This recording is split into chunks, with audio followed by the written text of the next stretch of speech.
Joining us now to discuss the latest out of Venezuela is Alejandro Velasco, Associate Professor at New York University. Thank you for joining me today.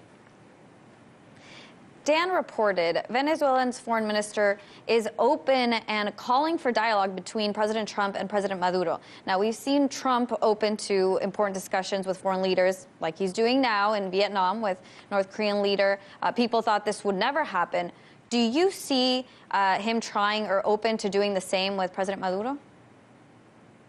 No, I mean, of course, the difference between Maduro and Kim Jong-un is that Venezuela doesn't have weapons of mass destruction. So the incentives for the United States in dealing with a country like Venezuela are far different. So yeah, just on that alone, it doesn't seem like Trump in particular, or certainly any of his aides, would be open to any kind of dialogue with Venezuela. Well, they definitely don't have weapons, but they have oil, which is a monetary weapon, I guess you could say. Now, the U.S., and speaking of military and weapons, the U.S. has not directly said that they're going to take military action, but continues to say that they're leaving all options on the table. Are we getting closer to possible military involvement from the U.S.? Well, that seems to be what the cards are pointing to, and to some extent, it's it's the kind of outcome that would make sense coming from the likes of people like Marco Rubio, John Bolton, and Elliott Abrams. On the other hand, it was quite encouraging that over the weekend, on Sunday and then on Monday as well, this talk, both by the Trump administration and unfortunately also by Juan Guaido, to, as you said, leave all options on the table, including military ones, was significantly quashed in what can only be seen as a pretty significant rebuke of what has been an escalation or policy of escalation on the part of the U.S.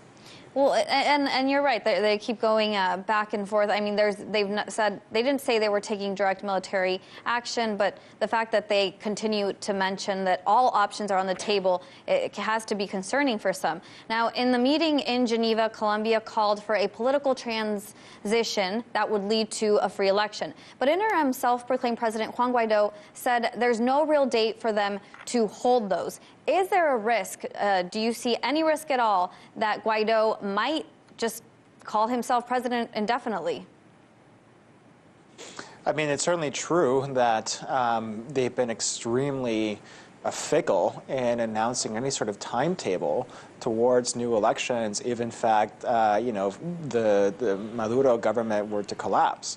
The constitutional article that they point to legitimize Guaido's announcement of interim presidency says that elections have to be held within 30 days.